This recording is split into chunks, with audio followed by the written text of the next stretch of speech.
تو اس لیے ایک تو اس بات پر متنبہ میں اپنے آپ کو پہلے اور اپنے واسطے سے دوسرے حضرات کو کرنا چاہتا ہوں کہ ہم سچی بات ہے کہ مفتی جو ہے وہ بہت بڑا منصب ہے، اتنا بڑا منصب ہے کہ علامہ نووی رحمۃ اللہ علیہ نے اور علامہ ابن قیم رحمۃ اللہ علیہ نے اس کو توقیع عن رب العالمین سے تعبیر فرمایا، توقیع عن رب العالمین، کہ جب کوئی مفتی فتویٰ دیتا ہے تو وہ در حقیقت رب العالمین کی طرف سے دستخط کر رہا ہوتا ہے۔ جو جب انسان سے پوچھا جائے کہ یہ چیز حلال ہے یا حرام ہے تو وَلَا تَقُولُوا لِمَا أَلْسِنَتُكُمُ الْكَذِبَ هَذَا حَلَالٌ وَهَذَا حَرَامٌ لِتَفْتَرُوا عَلَى اللَّهِ، اللہ تعالیٰ نے فرمایا کہ یہ انسان کا کام نہیں ہے جو یہ کہے کہ یہ حلال ہے یا یہ حرام ہے، یہ کام تو کس کا ہے؟ اللہ جل جلالہ کا۔ اگر ہم یہ کہہ رہے ہیں کہ شریعت میں یہ حلال ہے تو ہم رسول اللہ جل جلالہ کی طرف سے نائب بن کر، اس کے وکیل بن کر ہم دستخط کر رہے ہوتے ہیں۔ تو یہ توقیع عن رب العالمین ہے۔ یہ تو در حقیقت اتنا نازک کام ہے، اتنا نازک کام ہے۔ حضرت امام مالک رحمۃ اللہ علیہ جیسا شخص، جو میں نے چاروں فقہ کا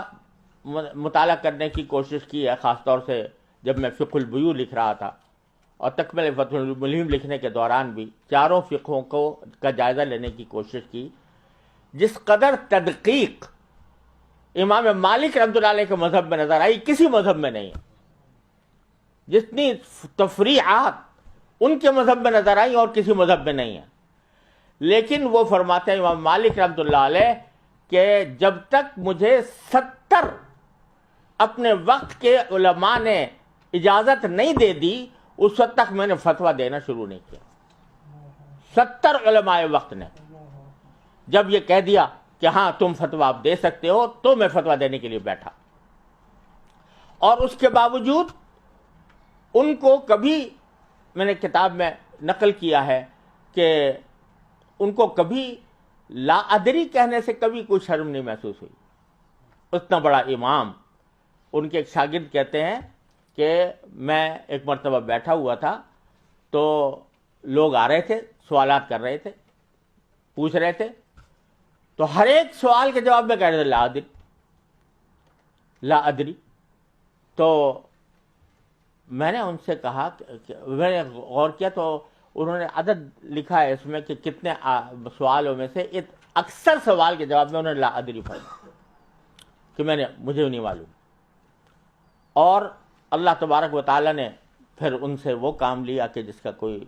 شمار کرنا ممکن نہیں ہے، اور حضرت امام مالک رحمۃ اللہ علیہ کے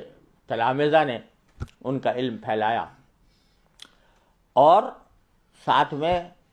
کوئی شخص، ایک مرتبہ کسی شخص نے کہا کہ حضرت یہ تو ایک خفیف سا مسئلہ ہے، معمولی سا مسئلہ ہے، تو فرمایا کہ لیس فی الفقہ شیء خفیف، فقہ میں کوئی چیز خفیف نہیں ہوتی۔ اس واسطے یہ کہہ کر میں جواب نہیں دے سکتا چاہے جب تک کہ مجھے پورا علم یقینی درجے میں حاصل نہ ہو جائے۔ اتنے بحر زخار ہونے کے باوجود ان کی احتیاط کا یہ عالم تھا۔ اللہ تبارک و تعالیٰ اپنے رحمت سے ہمیں اس خطرے سے کہ جب کوئی شخص مستفتی بنتا ہے، سوال کرتا ہے، تو بزرگوں نے فرمایا کہ وہ مفتی کو، جواب دینے والے کو، اپنے اور جہنم کے درمیان ایک واسطہ بناتا ہے، اپنے اور جہنم کے درمیان ایک واسطہ بناتا ہے کہ میں جہنم میں نہ جاؤں، جو کچھ ذمہ داری ہے وہ اس شخص کے گردن پر ہے۔ امام محمد رحمۃ اللہ علیہ سے پوچھا گیا، امام محمد بن حسن شیبانی رحمۃ اللہ علیہ سے، کہ آپ کو ہم ہر وقت دیکھتے ہیں کہ فکر مند رہتے ہیں، مغموم رہتے ہیں، تو اور ایسا جیسے کوئی آدمی حشاش بشاش ہوا کرتا ہے، اس طرح کی کیفیت نہیں ہوتی۔ تو یہ میں نے اپنے والد ماجد رحمۃ اللہ علیہ سے سنا یہ بات کہ امام محمد نے جواب دیا کہ ما بال رجل جعل الناس عنقہ قنطرۃ الی الجنۃ والنار، کہ اس شخص کا کیا حال پوچھتے ہو جس کی گردن کو اللہ تبارک و تعالیٰ نے جہنم اور جنت کے درمیان لوگوں نے اس کو پل بنایا ہوا ہے، اس پل سے گزر کے وہ جنت میں جاتے ہیں، اور ساری ذمہ داری اس گردن کے اوپر ہے جو قنطرہ بنی ہوئی ہے، پل بنی ہوئی۔ تو ایک طرف تو یہ عالم ہے ان حضرات کا،